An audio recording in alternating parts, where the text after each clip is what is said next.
Chères familles, chers amis, bienvenue à votre émission 7-7. L'émission d'aujourd'hui s'intitule « La position de la foi ». Nous commencerons notre émission par une petite référence à l'histoire. L'histoire non seulement de l'Église chrétienne, non seulement de la foi dans l'Église chrétienne, mais aussi des différents courants de pensée qu'il y a eu autour de la foi chrétienne et voir comment ces différents courants ont inspiré, cherché à stopper, à fragiliser, à refroidir la foi et comment Dieu a fait que cette foi qu'on voulait refroidir, qu'on voulait stopper, qu'on voulait fragiliser, on est ressorti beaucoup plus forte et beaucoup plus puissante qu'elle ne l'était auparavant.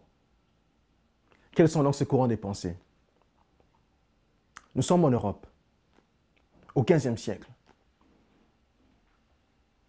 L'Église, qui a le monopole de l'autorité intellectuelle en Europe, au niveau du XVe siècle, se trouve confrontée à des vents de contestation de la part d'autres intellectuels qui ne sont pas forcément chrétiens.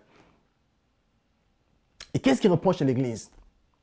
Ils disent que l'Église chrétienne, catholique à l'époque, qui a le monopole de l'autorité intellectuelle, malheureusement, dans les bases de cette autorité intellectuelle qu'elle a, elle manque deux choses. L'Église chrétienne catholique ne se focalise, ne se concentre que sur la révélation et la réflexion pour dire la vérité intellectuelle. Alors les intellectuels de l'époque essaient alors de confronter ces bases-là, essaient alors de questionner alors l'Église catholique pour dire, bon voilà, les bases que, excusez-moi, sur lesquelles se repose votre autorité intellectuelle ne sont plus aussi sûres, aussi valables qu'elles l'étaient auparavant. Alors ces gens-là, qui étaient en fait les pionniers de ce qu'on appelle aujourd'hui la science pure, ils ont confronté cela, ils ont bousculé les choses telles qu'elles étaient. Ils ont commencé à parler alors d'une expérience qui pourrait permettre à l'homme de vérifier les choses dont on parle. Ils ont commencé alors à chercher à voir les moyens par lesquels on pouvait mesurer, peser et voir, toucher à l'œil nu ce dont on parle. Avec cela, ils ont jeté les bases de ce qu'aujourd'hui on appelle la science pure. Ils ont commencé au XVe siècle.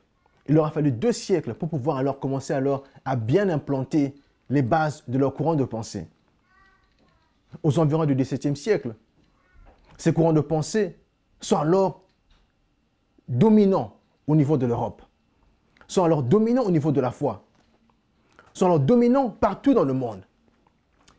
Ces courants de pensée, après 2 ans d'agitation, après 2 ans de poussée, après 2 ans d'intransigeance dans leur façon de faire, dans leur façon de réfléchir et dans la façon de vouloir contester ce qu'ils estimaient être une autorité intellectuelle néanmoins erronée dans la position catholique. Ils ont alors établi les bases de ce qu'on appelle aujourd'hui la science selon Newton, la mécanique classique de Newton. Pour eux, les choses qui les intéressaient le plus, c'était le temps, l'espace, la masse et puis la force qui pouvaient alors être appliquées sur quoi que ce soit.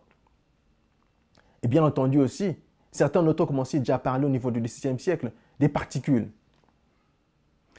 Avec eux, on voit l'alliance qui se forme avec les philosophes qui déjà à l'époque travaillaient très fortement ou très étroitement avec la science. On voit les philosophes comme John Locke au niveau des anglophones, on voit des philosophes comme Descartes au niveau des francophones, mais aussi on voit un homme, une figure de proue qui a contesté beaucoup de choses qui étaient dites non seulement dans la Bible, mais aussi par les autorités chrétiennes. On voit l'homme qu'on connaît tous comme étant Galiléo au niveau des sciences. Galiléo, évidemment, qui s'est opposé à la théorie selon laquelle, évidemment, Josué aurait fait que le soleil puisse s'arrêter au-dessus de la terre, parce qu'évidemment, on connaît tous l'histoire. Alors, ces trois gens qui étaient en fait ces trois figures de proue par rapport à cette mécanique classique de Newton, ils se posent comme alors les figures de référence par rapport à cette nouvelle manière de faire. La foi chrétienne, la foi catholique, évidemment, elle se retrouve fragilisée, en silence, devant l'émergence de cette science qui se pose comme étant la véritable autorité intellectuelle pour dire que ce que nous disons est en fait ce qui se passe. Ce que nous voyons est en fait la réalité. Alors, il pousse en dehors de tout cela toute référence à la conscience. Il pousse en dehors de tout cela toute référence à quoi que ce soit que nous ne pourrions pas toucher du bout de doigt. Alors, en jetant les bases de leur façon de faire, en jetant les bases de leur courant de pensée, il démontre alors que le monde est en fait comme le corps humain, qui est fait plutôt de différentes parties, et chaque partie a des propriétés, et des propriétés qui sont spécifiques à l'état et aux fonctions que ces parties sont appelées alors à jouer dans l'ensemble du corps. Mais alors, ils isolent alors carrément chaque partie du corps. Ils découpent alors chaque partie du corps pour essayer un peu de disséquer et de voir comment le corps fonctionne. Et en cela, ils veulent aussi démontrer que le monde fonctionne de la même manière. C'est-à-dire que nous sommes tous des parties différentes avec des propriétés différentes dans ce monde. Ils ont dit beaucoup de choses. Ils ont écrit pas mal d'ouvrages qu'on peut voir dans les librairies, dans les bibliothèques, partout à travers le monde. Ça, c'est au niveau du XVIIe siècle. Alors, vient alors un homme qu'on appelle, je crois, si ma mémoire ne me trompe pas, Frédéric Taylor, qui en fait a écrit beaucoup de choses sur la science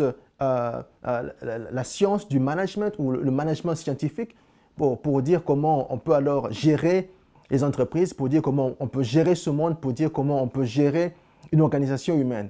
Alors, cet homme, il parle des choses comme des théories de cause à effet. Et cet homme, il parle des choses comme de ce que lorsqu'on applique une force sur un objet, cet objet est appelé à bouger. Il parle de tout cela. Il parle de beaucoup de choses qui, en fait, ont influencé le monde, non seulement au XVIIe siècle, mais influencé beaucoup de choses telles qu'on le voit même aujourd'hui au XXIe siècle. Frédéric Taylor, au niveau de la gestion des entreprises. Descartes et John Locke au niveau de la philosophie. Et au niveau des sciences, on a la figure de proue qu'on connaît tous, Galiléo. 15e siècle, 17e siècle. Et on voit l'Église qui, lentement, mais sûrement, perd un peu de son autorité au niveau intellectuel. Apparemment, mais aussi profondément. Ce qui se passe, c'est la foi de l'Église elle-même qui devient presque frigorifiée devant l'avancée de cette pensée qui veut que, à moins qu'on puisse voir quelque chose, toucher cette chose, mesurer cette chose, quoi que ce soit que l'on pourra avancer n'a point besoin, ne peut pas du tout être pris en considération.